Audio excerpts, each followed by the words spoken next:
I'm going to read two poems by a contributor to Miramar and a supporter of Miramar, Philip Levine. And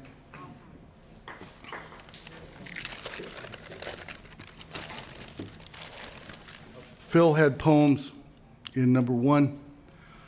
He was a great supporter of the magazine. He liked what we were doing.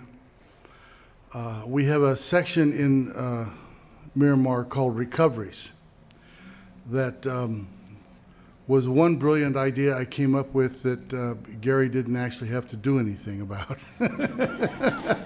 Every time I have an idea, Gary cringes. But we reprint in Recoveries poems that are lost, uncollected, overlooked, that should be worthy of our attention again. And in number 4, which is a issue of translation, in which Phil has a number of poems of the great Mexican poet Jaime Sabinas that he translated with our friend Ernesto Trejo. But the Sierra Kid, he gave us that poem for Recoveries, and it's in number 3, and it's probably, for those of you that are interested in more traditional prosody, one of the best poems in English in syllabics for its invention and its content and its form. But I have two poems to read by Phil, and I'm going to read the poem that's on the broadside that will be going to some lucky person. This is Gary. We just spent some time at Special Collections yesterday at UCSB, and they wisely bought a bunch of his broadsides for their collection at a great discount to them. But still, it was good for there. And these usually handmade papers, hand-set types. Gary does the illustration, and I usually suggest the color of the type because it doesn't vary much. So that's my contribution. This is a poem called "In the White City," and the drawing here, I realize not everyone can see from back there, is a drawing of the northwest Spanish town of Ronda, and the bridge with the between the cliffs. This, if you check your memories, you'll remember from either reading For Whom the Bell Tolls or seeing the film, and that's Ingrid Bergman, Gary Cooper, and it's just where they dropped it was the barber or whatever, down to his death. Phil spent time in Spain twice. I mean, he made many trips, but extended periods that fueled his poetry in the 60s and later in the late 70s and 80s. He was a great supporter of the soldiers of the Republic and the anarchists against Franco and the fascists. And so this is the background for this poem. The white cities are the little small towns above the gorges that are usually all painted with a whitewash. And this demonstrates that he was one of the funniest people you'll ever meet. A great thing about a Phil Levine reading was there's terrific poems, in my view, for 40 years, a preeminent poet in America. But in between the poems, you would get some of the funniest comments and running diatribe you ever heard. He was a wonderful man, a great raconteur. So this is In the White City. He's back visiting. From up here, and he points to the bridge high above us, they tossed down the fat barber, a phalangist, to his death. It is all in the book by the American communist. The communist, I say? Yes, the friend of Fidel Castro, Comrade Hemingway. The tourists come because of your Mr. Hemingway. That is why you are here. Who can argue with this young balding lieutenant of the Guardia Civil who has dared to leave his barracks lacking his tricorn and with only a small sidearm? In felt house slippers, he stands at ease on the west streets of his town, Ronda, to show me the world. On those rocks, he continues, pointing to a ledge halfway down the gorge, he first hits and his belly explodes. Then they rape his beautiful daughter, the film star that is Swedish. And when they have finished, they shave her head. That is why we execute them all. Does he mean that is why in the novel the nationalists executed them? I am careful not to say the fascists. It is 1965.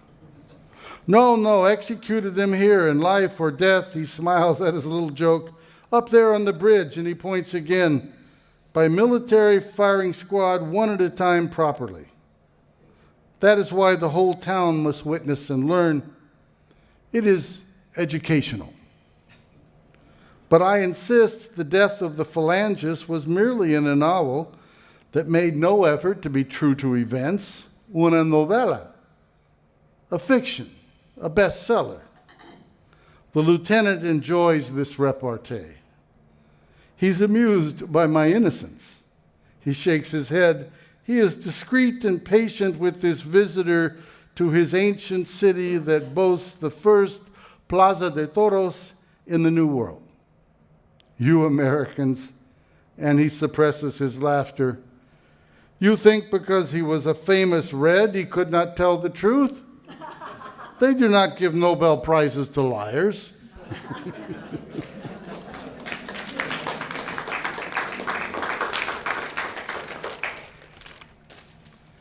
Phil wrote 6 or 8 prose poems that went into his last book, and that was about his prose poem output, but they're all wonderful. I'm going to try and read this poem. I hope I get through it. This is from One for the Rose, 1981.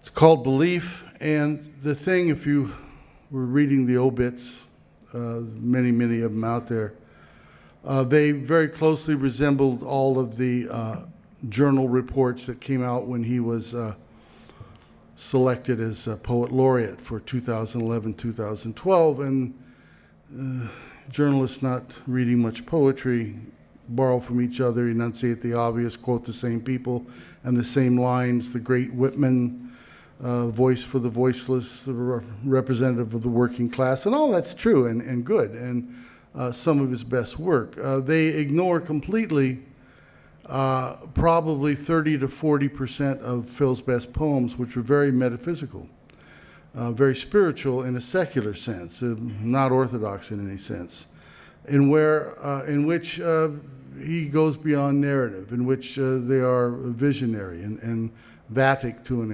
extent, and try to speak for all of us in the condition of our mortality.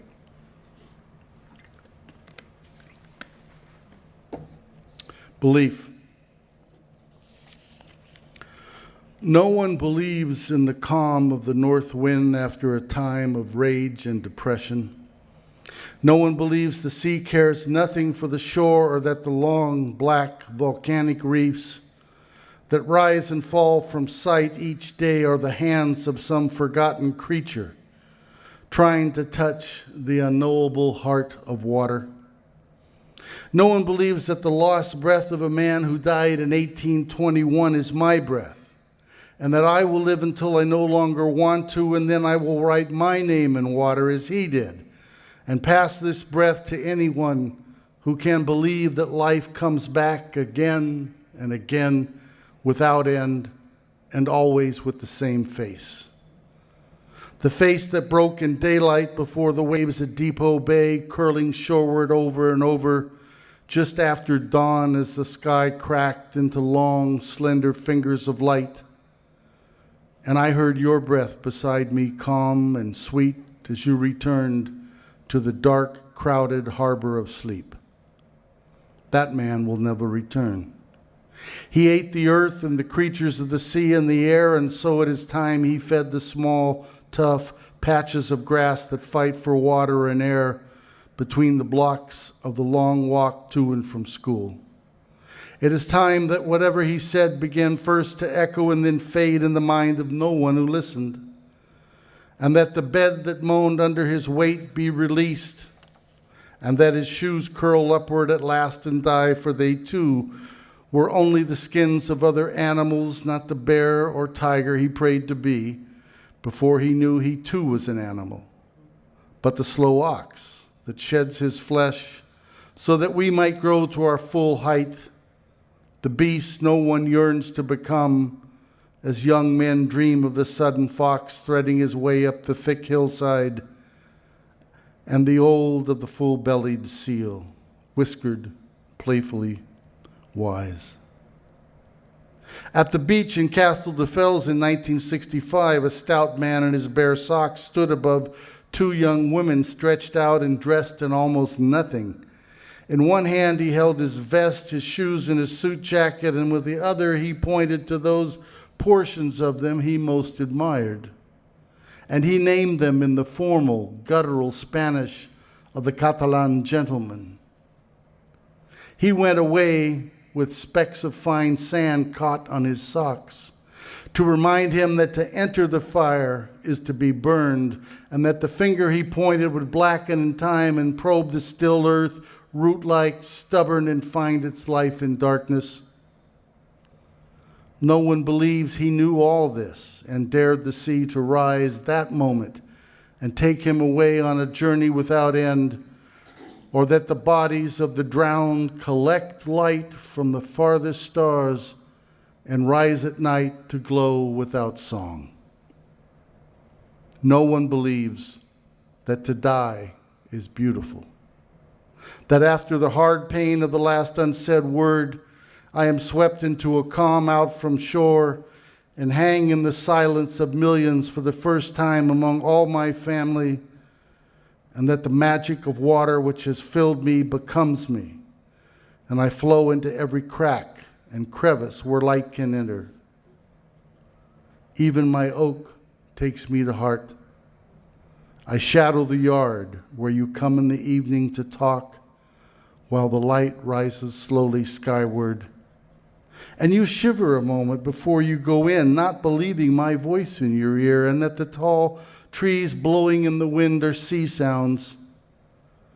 No one believes that tonight is the journey across dark water to the lost continent no one named. Do you hear the wind rising all around you? That comes only after this certain joy. Do you hear the waves breaking, even in the darkness, radiant and full? Close your eyes. Close them and follow us toward the first light.